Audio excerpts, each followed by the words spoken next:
Hello बच्चों, कैसे हो आप सभी। उम्मीद करता हूँ सब अच्छे होंगे, मजे में होंगे।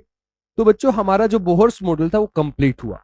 अब जो अपना नया मॉडल आने वाला है उसका नाम है क्वांटम मैकेनिकल मॉडल। ये जो क्वांटम मैकेनिकल मॉडल है लेटेस्ट मॉडल है और मतलब यही सबसे ज्यादा यूज होता है। अगर हम एग्जाम पॉइंट ऑफ व्यू से देखें तो सबसे ज्यादा क्वेश्चन यहीं से पूछे जाएंगे आपसे। ठीक है। अब बोहर मॉडल से क्वांटम मैकेनिकल मॉडल हम एक दिन में नहीं पहुंचे। मतलब यहां से बोहर मॉडल से क्वांटम मैकेनिकल मॉडल में कि बीच में बहुत सारी डिस्कवरीज हुई, कई थ्योरीज आई। तो कुछ थ्योरी है, कुछ मतलब दो ही थ्योरी है जिनके बारे में हमें पढ़ना है, जिनकी मदद से हम कहाँ पे पहुंचे, क्वांटम मैकेनिकल मॉडल पे पहुंचे। तो दो थ्योरी कौन कौन सी है, एक एक करके हम उनको डिस्कस करेंगे। मैं आपको बताऊंगा कौन सी दो थ्योरी है, बस बने रहिए साथ में। तो सबसे पहले आप सभी लाइट के बारे में जानते होंगे। लाइट के बारे में हमने डिस्कस भी किया था, और ज्यादा आप लाइट के बारे में डिस्कस करोगे फिजिक्स में। तो थोड़ा सा आपको लाइट के बारे में आइडिया है। तो लाइट क्या है, तो लाइट इलेक्ट्रोमैग्नेटिक वेव्स होती है, जैसे आपने पढ़ा था इस चैप्टर में। तो मैंने लाइट के बारे में आपको बताया था कि लाइट जो होती है इलेक्ट्रोमैग्नेटिक वेव्स है। और आपको मैंने ये भी बताया था लाइट के अंदर से छोटे छोटे पैकेट्स निकलते जिनको अपन क्या बोलते हैं, फोटोन।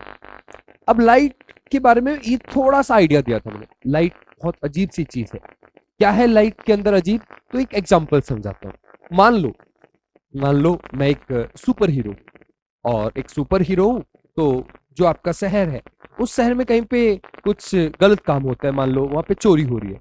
तो जैसे ही मुझे पता लगता है मैं वहां पे पहुंच जाता हूँ एज अ इंडिविजुअल पर्सन।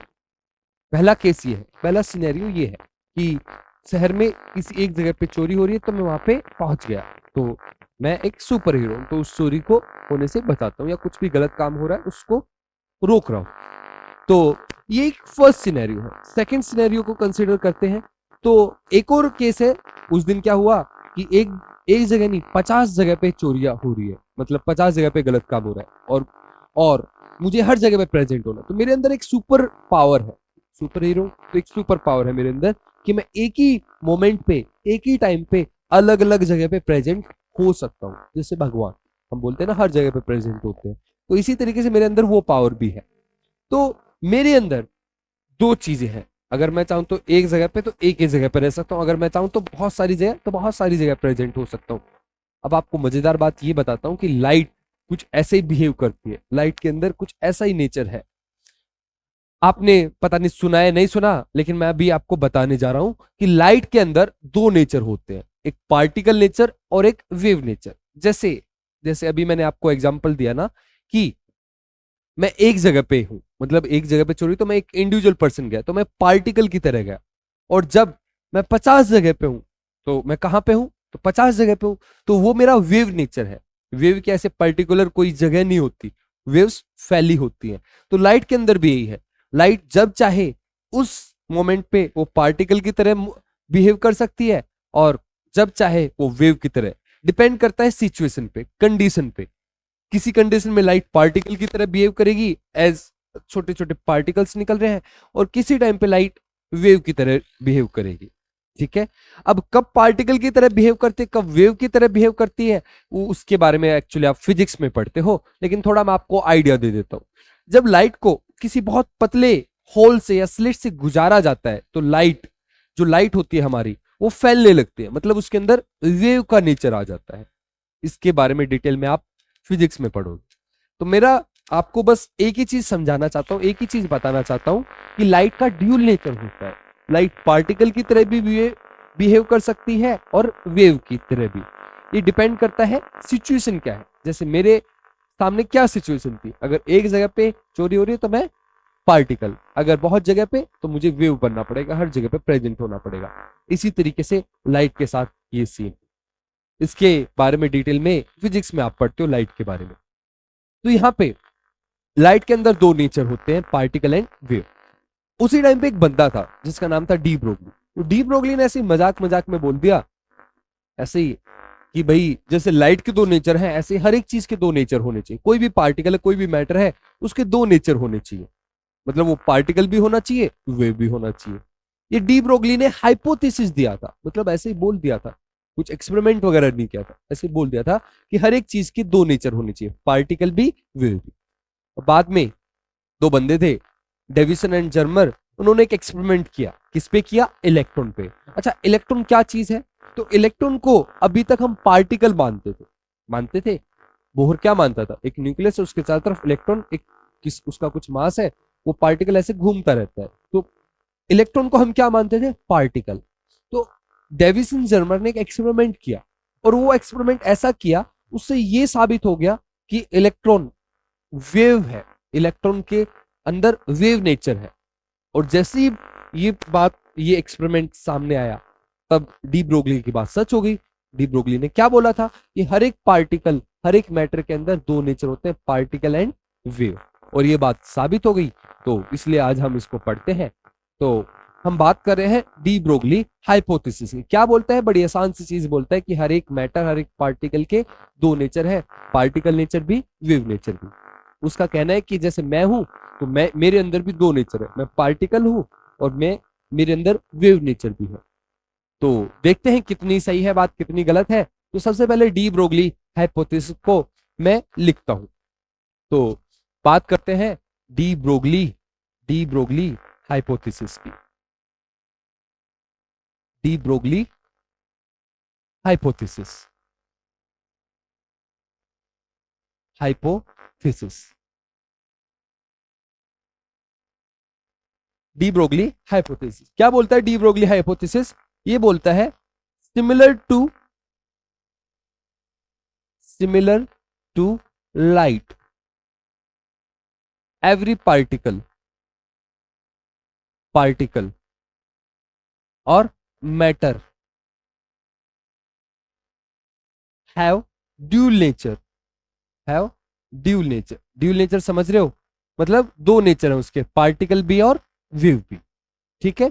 बाद में इसी चीज को किसने प्रूव कर दिया? इसको प्रूव कर दिया दो बंदे थे, डेविसन एंड जर्मर। उन्होंने इलेक्ट्रॉन के ऊपर एक्सपेरिमेंट किया और इलेक्ट्रॉन का वेव नेचर होता है, इस बात को प्रूव किया।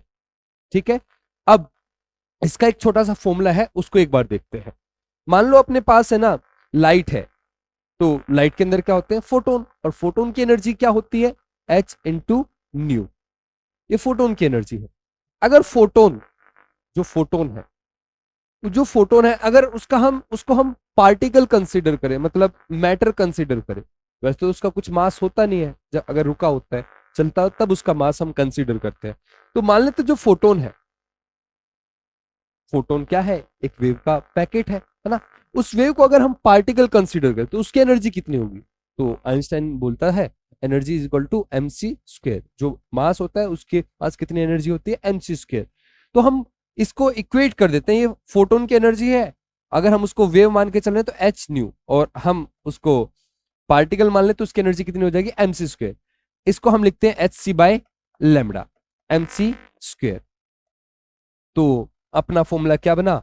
h upon lambda, mc mass into velocity. तो इसको हम क्या लिखते हैं? p momentum. तो लैम्डा का फॉर्मूला क्या बना? h upon p। ये जो इक्वेशन है बड़ी काम की है। लैम्डा, h क्या है? प्लैंक्स कांस्टेंट, p क्या है? मोमेंटम। इसको बोलते हैं de Broglie equation, de Broglie equation. अच्छा सुनो भाई, ये जो हमने डेरिवेशन किया है, ये सिंपल तरीके से मैंने आपको बताया है। ये डेरिवेशन थोड़ा अलग तरीके से होता है, हमारे सिलेबस में डेरिवेशन वगैरह नहीं है। ये डी ब्रोगली करके गया है, वो हमें नहीं पढ़ना होता। तो इसको सिंपल तरीके से समझाने के लिए कि फॉर्मूला कहां से है, इसलिए मैंने बताया। हम डायरेक्ट फॉर्मूला हमें यूज करना होता है। तो लैम्डा का फॉर्मूला h अपॉन p। कोई भी पार्टिकल है, उसका कुछ मोमेंटम है, वो पार्टिकल है तो उसका वेव नेचर कितना होगा, मतलब उसके अंदर उसकी वेवलेंथ क्या होगी। तो यहाँ इस फॉर्मूले से हम कैलकुलेट कर सकते हैं। समझ रहे हो आप? थोड़ा इसको और समझते हैं, इस फॉर्मूले को अप्लाई करके देखते हैं। तो एक छोटा सा क्वेश्चन करते हैं। तो क्वेश्चन क्या है? Find the de Broglie wavelength, find the de Broglie wavelength of a ball. इस बॉल का जो वजन है वो है 0.1 kg, मूविंग विद 10 मीटर पर सेकेंड। एक बॉल है जो 0.1 kg की है और 10 मीटर पर सेकंड की स्पीड से चल रही है, हमें उसकी वेवलेंथ निकालनी है। डी ब्रोगली बोलता है कि कोई भी पार्टिकल उसके अंदर वेव नेचर है, तो बॉल है इसके अंदर भी वेव नेचर है, ये बोलता है, तो उसकी वेवलेंथ आप कैलकुलेट करो। तो कैसे निकालेंगे? तो lambda is equal to H upon P, और पी को हम क्या लिखते हैं? H upon M into V. H की वैल्यू आपको पता है 6.626 इंटू 10 की पावर माइनस 34, और मास कितना है 0.1 kg, ऐसा यूनिट है उसी में लिखेंगे, इंटू 10, ये हो जाएगा 1, और यहाँ पे कितना आएगा 6.626 इंटू 10 की पावर माइनस 34। ठीक है, लैम्बडा की यूनिट मीटर। अब आप ये बताओ, ये जो लैम्बडा है इसकी वैल्यू बहुत ज्यादा है या बहुत कम है? तो आपको दिख रहा है 10 की पावर माइनस 34, ये बहुत कम है, हद से ज्यादा कम है। इतनी कम है कि इसको हम कैलकुलेट कर ही नहीं सकते कभी भी, हमारे पास ऐसा इंस्ट्रूमेंट नहीं है कि इस वेवलेंथ को हम डिटेक्ट कर पाए। आप 10 की पावर माइनस 10, 10 की पावर माइनस 15 तक, हद मार के 10 की पावर माइनस 20 तक चले जाओगे, उसको आप कैलकुलेट कर लोगे। लेकिन 10 की पावर माइनस 34 ये बहुत ज्यादा कम है, तो इसको हम कभी मेजर कर ही नहीं सकते, कभी डिटेक्ट कर ही नहीं सकते। तो बॉल के अंदर वेव नेचर तो है, लेकिन वो इनसिग्निफिकेंट है, ना के बराबर है, हम उसको कभी डिटेक्ट कर ही नहीं सकते। तो जो डी ब्रोगली बोलता है, जो डी ब्रोगली बोल रहा है, वो बात सही हो सकती है, लेकिन बड़ी चीजों के लिए सही नहीं है। क्यों सही नहीं है? क्यों सही नहीं है? मतलब सही तो है, लेकिन सिग्निफिकेंट नहीं, हम उसको कभी ऑब्जर्व नहीं कर सकते। जैसे अगर हम ह्यूमन बॉडी की बात करें, तो ह्यूमन बॉडी का मास और भी ज्यादा हो जाएगा, मास ज्यादा होगा तो उसका लैम्बडा और भी कम आएगा, है ना। लैम्बडा अगर बहुत कम आएगा तो हम उसको कभी डिटेक्ट कर ही नहीं सकते, उसका वेव नेचर, हम उसकी वेवलेंथ को कभी हम कैलकुलेट कर ही नहीं पाएंगे, कभी हम देख ही नहीं पाएंगे, ऑब्जर्व ही नहीं कर पाएंगे। लेकिन अगर मास कम हो जाए तो वेवलेंथ की वैल्यू बढ़ने लगेगी, वेवलेंथ बढ़ने लगेगी तो हम उसको डिटेक्ट कर पाएंगे, और कुछ ऐसा ही होता है।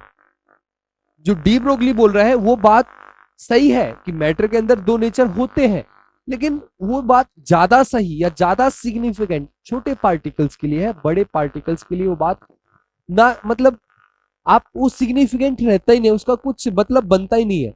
मेरे अंदर वेव नेचर है, लेकिन उसको आप डिटेक्ट ही नहीं कर सकते, मेरी वेव्स को आप देख ही नहीं सकते, इतना कम है मेरे अंदर वेव नेचर।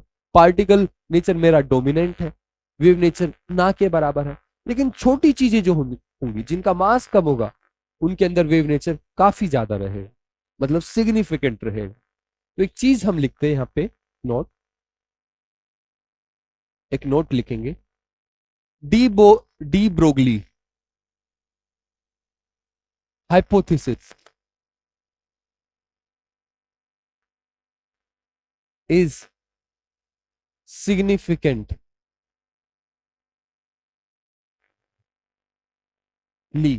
applicable। इसके लिए एप्लीकेबल है, बड़ी चीजों के लिए, छोटी चीजों के लिए।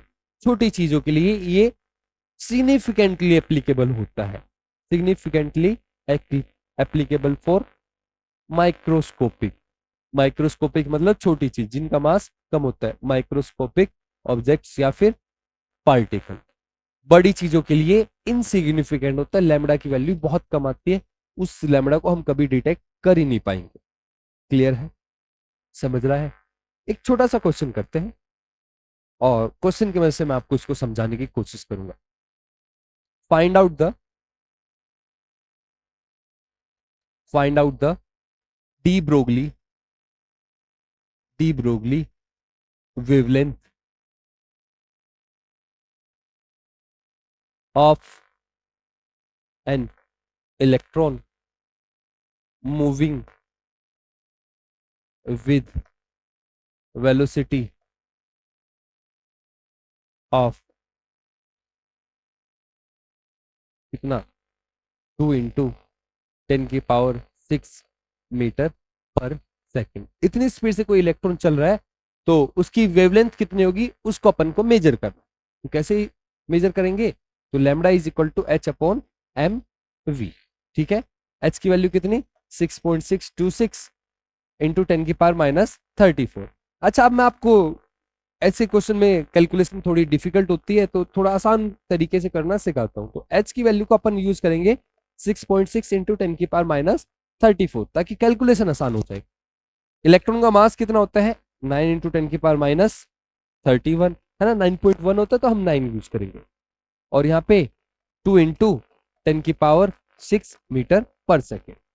इसको सॉल्व करते हैं तो सॉल्व करेंगे कितना आएगा 6.6, 9 दूनी 18, और यहाँ 10 की पावर कितना बचेगा 10 की पावर -34, ये 31 हो जाएगा -6, कितना आ रहा है तो देखते हैं, तो ये आएगा 6.6 अपॉन 18, और 10 की पावर कितना बच रहा है ये -3 मीटर।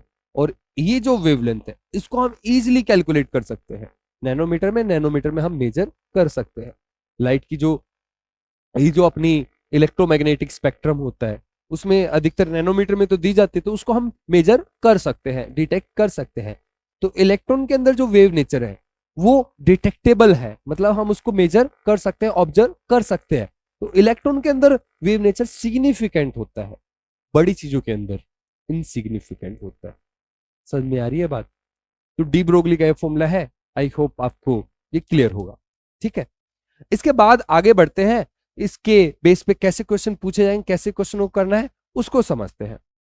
तो लैम्बडा का फॉर्मूला होता है H/m इंटू वी। इसको मैं काइनेटिक एनर्जी में बदलना चाहता हूं, तो कैसे बदलूंगा, तो काइनेटिक एनर्जी का फॉर्मूला क्या होता है, काइनेटिक एनर्जी का फॉर्मूला होता है ½mv²। ठीक है, अब मैं इसको m से मल्टीप्लाई करता हूं, डिवाइड करता हूं, कोई फर्क तो पड़ेगा नहीं, कट जाएगा, है ना। तो इसको हम लिखेंगे ½ m² v² m, और m² v² कितना बना, आपको पता है P = mv होता है। तो इसको अगर दोनों का स्क्वायर तो इसका भी क्या हो जाएगा स्क्वायर। तो फॉर्मूला क्या बना काइनेटिक एनर्जी का, तो kinetic energy is equal to half, ऊपर ये क्या बना P² अपॉन m। अगर मैं P² निकालना चाहूं तो P² हो गया मेरा 2m इंटू के, और सिर्फ मैं P निकालना चाहूं तो P दिख रहा है क्या, नहीं दिख रहा है, चलो साइड में लिखता हूं। तो P कितना हो जाएगा मेरा यहां से, P is equal to √2m into के काइनेटिक एनर्जी। सही है क्या, फॉर्मूले में रखते हैं। तो लैम्बडा का फॉर्मूला क्या बना, H/√2m इंटू काइनेटिक एनर्जी। सही है, ये फॉर्मूला है लैम्बडा का एक और, इसको आप यूज कर सकते हो जब आपको काइनेटिक एनर्जी दी जाएगी। क्लियर है, अब आगे बढ़ते हैं और एक दो क्वेश्चन करके देखते हैं। तो चलिए एक क्वेश्चन करते हैं, क्वेश्चन क्या है पहले उसको आराम से पढ़ते हैं। बोल रहा है de Broglie wavelength associated with a moving object X is 3 angstrom. कोई ऑब्जेक्ट है एक्स, उसकी डी ब्रोगली वेवलेंथ, डीबीडब्ल्यू का मतलब डी ब्रोगली वेवलेंथ, उसकी डी ब्रोगली वेवलेंथ कितने 3 angstrom. De Broglie wavelength associated with a moving object Y, कोई Y object है उसकी डी ब्रोगली वेवलेंथ कितनी होगी आपको फाइंड आउट करना है। अगर Y having mass 50% of X, X का जितना मास है उसका 50% है, और स्पीड है वो 300% है एक्स के। जब भी अगर आपको दो चीजें दी जाए तो हमेशा उनको कंपेयर किया जाता है, उसकी एग्जैक्ट वैल्यू नहीं निकाली जाती है। तो कंपेयर करेंगे मतलब रेशियो निकालेंगे। कैसे कंपेयर करते हैं, कैसे रेशियो निकालते हैं, देखना सामने। तो अपन को फॉर्मूला पता है, तो लैम्बडा अगर मैं एक्स का निकालूं लैम्बडा तो कैसे निकलेगा, H mass of X upon V X. ठीक है, इसी तरीके से लैम्बडा वाई वो कैसे निकलेगा, एच अपॉन एम वाई और वी वाई। ठीक है, इसके बारे में हमें दिया जा रहा है लैम्बडा एक्स कितना है 3 एंगस्ट्रॉम, और आपको इसके बारे में पूछा जा रहा है। तो अपन क्या करते हैं, इन दोनों को डिवाइड करते हैं, इन दोनों को डिवाइड करते हैं। चलिए, तो यहां पे लिखेंगे lambda X upon lambda Y, और ये एच से एच कटेगा और ये पहुंचेगा ऊपर, ये आएगा नीचे। तो ऊपर आ जाएगा एम वाई वी वाई और नीचे आएगा M X V X. Clear है। अब आपको पता है कि ये जो वाई ऑब्जेक्ट है ना, इसका जो मास है हैविंग मास 50% ऑफ एक्स, मतलब 50% मास होने का मतलब क्या है, तो 50% का मतलब हाफ, 100% का मतलब इक्वल, 200% का मतलब 2 गुना, 300% मतलब 3 गुना। तो बोल रहा है जो y का मास है वो 50% है x के मास के, तो इसका मतलब ये जो मास ऑफ y है वो mx/2 है, 50% मतलब उसका आधा है, और vy है वो 300% है x के, मतलब 3 गुना है जितनी भी वेलोसिटी है x की। क्लियर है? डिवाइड करते हैं mx और vx, ये कटा यहां से, कितना बचा? तो लैम्डा x कितना था मेरा? 3, लैम्डा y निकालना है, कितना आएगा? 3/2, तो ये आएगा lambda y will be equal to 2 Armstrong. समझा? अगले क्वेश्चन की तरफ बढ़ते हैं। क्वेश्चन क्या है?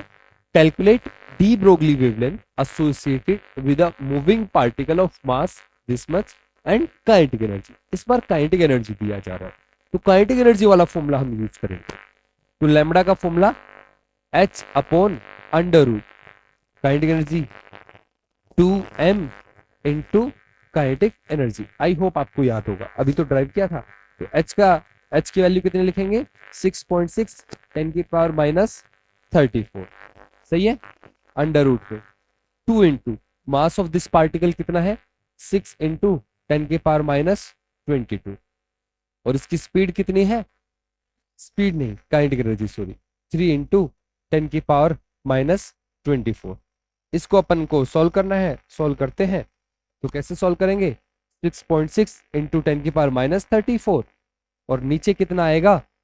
3 दूनी 6, 6 6 36, और 10 की पावर कितना बचे बनेगा? ये 24 और 22, 24 और 2 26, 46 -46। अगर हम इसको सॉल्व करेंगे तो कैसे सॉल्व करेंगे? 6.6 10⁻34, और यहाँ पे कितना आएगा? 36 को बाहर निकालेंगे 6, और इसको बाहर निकालेंगे पावर से तो 10⁻23, ये 1.1, और इसको जब हम कैलकुलेट करेंगे ऊपर जाएगा +23, 34 में से 23 गए, कितना बचा? 10⁻11। ये आ गई अपनी लैम्डा। क्लियर है? ये ऐसे हमें क्वेश्चन करने रहेंगे, इस तरीके से हम फॉर्मूले को यूज करेंगे। इसी में थोड़ी सी आगे एक चीज बताता हूं मैं आपको, एक और फॉर्मूला है, उसको भी मैं समझाता हूं कैसे क्या है। तो आपको जे थॉमसन के बारे में थोड़ा सा आइडिया होगा। तो जे थॉमसन था ऐसी ट्यूब का यूज करता था, है ना? ये जो ट्यूब है इसमें 2 इलेक्ट्रोड लगी रहती थी, 2 इलेक्ट्रोड लगी रहती थी। यहाँ पे एक बैटरी जो पोटेंशियल डिफरेंस देती थी, ठीक है? अगर इसको देखें तो इस पे नेगेटिव चार्ज सॉरी, और इस पे पॉजिटिव चार्ज। मान लो एक इलेक्ट्रॉन है, ये भी रेस्ट पे है, और अभी तक हमने पोटेंशियल डिफरेंस चालू नहीं किया, मतलब बैटरी को चालू नहीं किया है। जैसे बैटरी को चालू करेंगे तो यहाँ पे पॉजिटिव चार्ज आएगा, जैसे पॉजिटिव चार्ज दिखेगा इलेक्ट्रॉन अपने आप भागने लगेगा, इस तरह इलेक्ट्रॉन भागेगा। तो इलेक्ट्रॉन पहले रुका हुआ था, जैसे उसको पॉजिटिव चार्ज मिला वो भागने लगा, उसके पास कौन सी एनर्जी आई? काइनेटिक एनर्जी आई। तो अगर इलेक्ट्रॉन पे यहाँ पे बात करेंगे थोड़ी देर बाद, तो इलेक्ट्रॉन किसी स्पीड से मूव कर रहा होगा, उसके अंदर काइनेटिक एनर्जी होगी। अब मेरा क्वेश्चन ये है कि काइनेटिक एनर्जी आई कहां से, किसने दी वो एनर्जी? तो इलेक्ट्रॉन का मूव करने का रीजन क्या है? पॉजिटिव चार्ज या इलेक्ट्रिक फील्ड। अगर इलेक्ट्रिक फील्ड ना होता, पॉजिटिव चार्ज ना होता, तो क्या ये मूव करता? नहीं करता। तो ये जो इलेक्ट्रॉन है, इसको जो एनर्जी मिली है वो इलेक्ट्रिक फील्ड से मिली है, ठीक है? अगर इलेक्ट्रिक फील्ड ना होता तो इसको एनर्जी ना मिलती। समझ रहे हो मेरी बात? ये इलेक्ट्रॉन मूव कर रहा है किसकी मदद से? क्योंकि यहाँ पे इलेक्ट्रिकल फोर्स है, इलेक्ट्रिकल फील्ड है। जैसे ये पेन है, ये पेन अगर इसको मैं छोड़ू तो नीचे जाएगा, इसके पास काइनेटिक एनर्जी आएगी, किसकी वजह से आएगी? ग्रेविटी है, ग्रेविटेशनल फील्ड है ना, एक फोर्स है। अगर वो ना होता तो यहीं पे रहता, मूव नहीं करता। तो इसके पास जो एनर्जी आ रही है किसकी वजह से आ रही है? ग्रेविटेशनल फील्ड की वजह से, ग्रेविटेशनल फोर्स की वजह से। क्लियर है? तो इसके पास कितनी काइनेटिक एनर्जी आई उसको हमें निकालना है। इसकी काइनेटिक एनर्जी कितनी होगी ये अगर हमसे पूछे तो कैसे निकालेंगे उसको? तो उसका तरीका है। तो देखो वर्क क्या होता है, वर्क है ना एनर्जी को ट्रांसफर करने का एक तरीका होता है। कैसे? जैसे एक ऑब्जेक्ट है, ये ऑब्जेक्ट है, अगर मैं इस पे कुछ काम करूंगा, इसको मैं धकेलूंगा तो इसके पास काइनेटिक एनर्जी आएगी। क्यों? क्योंकि मैं अपनी एनर्जी इसके अंदर ट्रांसफर कर रहा हूं, ठीक है। तो इसके अंदर क्या आ रही है, एनर्जी आ रही है, कौन सी, काइनेटिक एनर्जी। तो यहाँ पे भी इलेक्ट्रॉन के पास काइनेटिक एनर्जी आई है, वो किसकी वजह से आई है, कुछ वर्क हुआ है। और वर्क का फॉर्मूला क्या होता है, इलेक्ट्रिकल वर्क का, वर्क अपॉन चार्ज, एक चीज होती है पोटेंशियल। पोटेंशियल मतलब ये जो बैटरी इसका कुछ पोटेंशियल होता है, तो कितना पोटेंशियल है यहां से पता लग जाएगा, ठीक है। तो वर्क निकालना है कभी भी तो वो होता है Q इंटू पोटेंशियल। यहाँ पे कितना पोटेंशियल है और चार्ज को मूव करने के लिए कोई कितना चार्ज है। तो ये इलेक्ट्रॉन के ऊपर कितना वर्क होगा ये डिपेंड करेगा यहाँ पे कितना चार्ज है और कितना पोटेंशियल है। इलेक्ट्रॉन के पास कितना चार्ज है और यहाँ पे कितना पोटेंशियल है। ये जो सारा वर्क है ये किस में कन्वर्ट हो जाएगा, काइनेटिक एनर्जी में। तो मैं बोलूंगा भाई कि चेंज इन काइनेटिक एनर्जी, यहाँ पे इलेक्ट्रॉन की जो काइनेटिक एनर्जी चेंज हुई है वो वर्क के इक्वल है, और वर्क कितना हुआ है, Q इंटू वी। समझ रहे हो सॉरी। अब चेंज इन काइनेटिक एनर्जी कैसे निकालें, kinetic energy final minus kinetic energy initial is equal to Q into V. Initial kinetic energy कितनी थी, 0, इलेक्ट्रॉन पहले रेस्ट पे था। तो काइनेटिक एनर्जी फाइनल अगर आपको निकालनी है वो कितनी होगी, वो होगी Q इंटू वी। Q क्या है, चार्ज, V क्या है, पोटेंशियल डिफरेंस, ठीक है। अब एक बार काइनेटिक एनर्जी वाले फॉर्मूले पे आते हैं। तो lambda is equal to H upon under root 2m into kinetic energy. अब जो ये काइनेटिक एनर्जी है, इस काइनेटिक एनर्जी की जगह हम क्या लिख सकते हैं, हम Q इंटू वी भी लिख सकते हैं, है ना, लिख सकते हैं। तो लैम्डा अगर हमें निकालना है तो H upon under root 2m, kinetic energy कितनी होगी, Q इंटू वी। ये कब होता है काइनेटिक एनर्जी Q के इक्वल, जब इनिशियली उसकी वो रेस्ट में हो, इनिशियली उसकी काइनेटिक एनर्जी 0 होती है, तब काइनेटिक एनर्जी किसकी इक्वल हो जाती है, Q इंटू वी। समझ रहे हो, ये एक और फॉर्मूला है जो बहुत सारे क्वेश्चनों में यूज होगा। क्लियर है, आगे बढ़ते हैं, एक क्वेश्चन करते हैं इसी के बेस पे, तो क्वेश्चन देखते हैं। तो क्या बोल रहे हैं, calculate the de Broglie wavelength associated with an electron when it is placed in a electric field of potential difference 1.5 volt. Potential difference दिया है, लैम्डा पूछा है, कैसे निकालेंगे। तो lambda is equal to H upon under root 2m into Q into V. Kinetic energy की जगह हम लिखेंगे Q इंटू वी। इलेक्ट्रॉन के लिए अप्लाई कर रहे हैं तो हम लिखेंगे 6.6 इंटू 10 की power minus 34 upon 2 into mass of electron 9 into 10 की पावर माइनस 34, और चार्ज कितना होता है इलेक्ट्रॉन पे 1.6 इंटू 10 की पावर माइनस 19। और V को अभी के लिए मैं ऐसा कैसा लिख रहा हूं, बस देखते चलो।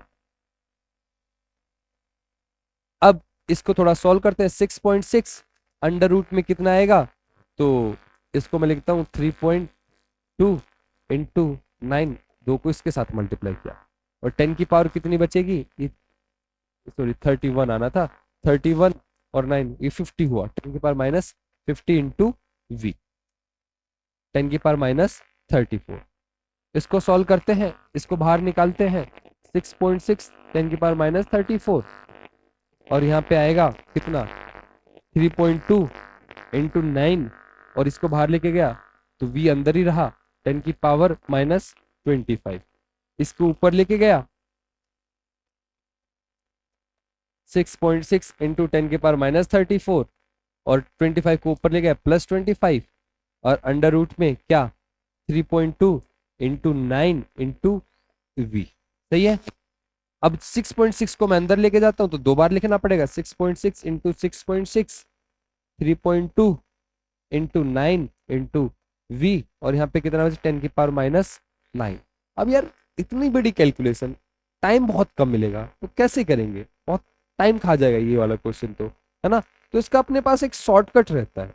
शॉर्टकट क्या रहता है, अगर हम इस पूरे को कैलकुलेट करें तो ये है ना इतना आ जाता है 150 अपॉन वी, और ये आर्मस्ट्रॉन्ग में इसका आंसर आ जाता है। तो आप डायरेक्ट इस फॉर्मूले का यूज करना, किसके लिए, लैम्डा निकालने के लिए, क्योंकि अगर वो फॉर्मूला यूज करने जाओगे तो बहुत टाइम लगता है। एक चीज का ध्यान रखना, this is only applicable for electron, only for electron. Electron के लिए फॉर्मूला अप्लाई होता है। ये जो कैलकुलेशन है इसी का सिंपलेस्ट तरीका ये है, मतलब इसी कैलकुलेशन से ही आया है, ये कहीं और से नहीं आया। अगर आप इसको अच्छे से करो तो यही आने वाला है। ये फॉर्मूला सिर्फ इलेक्ट्रॉन के लिए लगेगा और मैक्सिमम टाइम आपको इलेक्ट्रॉन ही दिया जाएगा। अगर इलेक्ट्रॉन ना दिया जाए तो ये फॉर्मूला काम नहीं करेगा, मतलब ये नहीं कि हर जगह पे लगा देना, ये फॉर्मूला सिर्फ इलेक्ट्रॉन के लिए होता है। ठीक है, ये एक और फॉर्मूला मैंने आपको बताया। इसके बाद ये खत्म ही होता है, बस उससे पहले एक जस्टिफिकेशन। आपको याद है एक mvr is equal to N H upon 2 pi एक फॉर्मूला था बोर्स मॉडल में, तो उसी वो कहां से आया, बोर ये डी ब्रोगली ने उसको एक्सप्लेन किया। तो justification for quantization of angular momentum. समझते हैं क्या है? एक छोटा सा क्वेश्चन है ऐसे ही, मान लो अपने पास एक वेव है, तो मैं आपसे पूछूं इस वेव ने कितना डिस्टेंस ट्रेवल किया, तो यहां से लेके यहां तक कितना डिस्टेंस होता है, लैम्बडा। अगर मैं पूछूं अब इस वेव ने कितना डिस्टेंस ट्रेवल किया, 2 लैम्बडा। अब कितना डिस्टेंस ट्रेवल किया, 3 लैम्बडा। सही है, एक वेव है, टोटल कितना डिस्टेंस ट्रेवल हुआ यहां से लेके वहां तक, 3 लैम्बडा।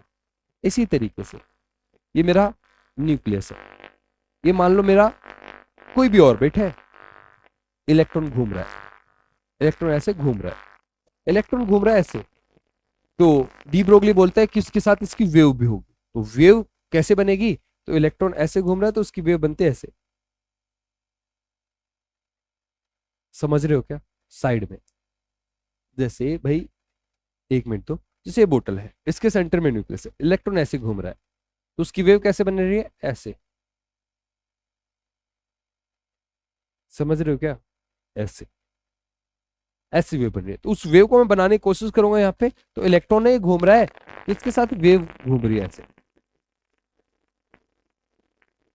ये पता नहीं अच्छी बनी या नहीं बनी, अब ऐसा है आप समझ लीजिए। ठीक है, तो एक चीज को समझना, मान लो मैं इस वेव की बात करूं, ये स्टैंडिंग वेव है। स्टैंडिंग वेव का मतलब जो कहीं जाती नहीं वहीं पे रहती है। जैसे एक रबर बैंड है, उसको ऐसे बांध रखा है और उसको ऐसे मैं ऐसे करता हूँ, ऐसे हिलाता हूँ तो ऐसे ऊपर नीचे होता है, वो स्टैंडिंग वेव होती है। इसी तरीके से इसके अंदर ऐसी भी वेव बन सकती है कि बार बार वो वहीं पे घूमती रहे, कहीं और ना जाए। ऐसी वेव्स को बोलते हैं स्टैंडिंग वेव। ठीक है, अब मान लो ये मेरी वेव्स बन रही है, तो ये वेव कितना डिस्टेंस ट्रेवल करे वो मैं फाइंड आउट करना चाहता हूँ। तो यहां से लेके यहां तक 1 लैम्बडा हुआ। ठीक है, यहां से लेके यहां तक ये दूसरा लैम्बडा हुआ, यहां से लेके यहां तक 3 लैम्बडा हुए। तो वेव ने कितना डिस्टेंस ट्रेवल किया, 3 लैम्बडा। इलेक्ट्रॉन भी चल रहा है, तो इलेक्ट्रॉन ने कितना डिस्टेंस ट्रेवल किया, अगर ये पूरा डिस्टेंस हुआ तो कितना होगा, 2 पाई आर। अगर ये थर्ड ऑर्बिट है तो ये आएगा 3 लैम्बडा, सेकेंड ऑर्बिट है 2 लैम्बडा, फिफ्थ ऑर्बिट है तो 5 लैम्बडा, सिक्स्थ ऑर्बिट है 6 लैम्बडा। तो हमेशा 2 पाई आर, जो 2 पाई आर है वो किसके मल्टीपल में रहेगा, लैम्बडा के। तो मैं इसको लिखता हूं 2 pi r is equal to n lambda. N क्या है, नंबर ऑफ ऑर्बिट, जो सा भी ऑर्बिट है उतने लैम्बडा। अब 2 pi r is equal to n lambda है, तो 2 पाई आर और लैम्बडा को क्या लिखता हूं, H upon M V. M V को यहां भेजता हूं तो मैं लिखता हूं M V R is equal to N H upon 2 pi. यही तो डेरिवेशन था, यही तो दिया था बोहर ने, तो यहां से आया। क्लियर है? ये था अपना D Broglie hypothesis. I hope आपको क्लियर होगा। सिंपल सी बात बोलता है, कोई बहुत बड़ी बात नहीं बोलता है, बस ये बोलता है जैसे लाइट के 2 नेचर होते हैं, इसी तरीके से हर एक मैटर के 2 नेचर, एक पार्टिकल नेचर, एक वेव नेचर। लेकिन ये जो बात है वो सिग्निफिकेंट माइक्रोस्कोपिक ऑब्जेक्ट्स के लिए, बड़ी चीजों के लिए वेव नेचर मतलब मुंह रखता है, मतलब कुछ है ही नहीं वेव नेचर, ना के बराबर, इनसिग्निफिकेंट, उसको हम मेजर ही नहीं कर सकते कभी। और इसका फॉर्मूला आपको याद रहे, lambda is equal to H upon M V, lambda is equal to H upon P. P को हम काइनेटिक एनर्जी में लिख सकते हैं और काइनेटिक एनर्जी को क्यूवी से हम डिनोट कर सकते हैं। क्लियर है? ये था अपना डी ब्रोगली हाइपोथेसिस। मिलते हैं अगली क्लास में, तब तक के लिए गुड बाय।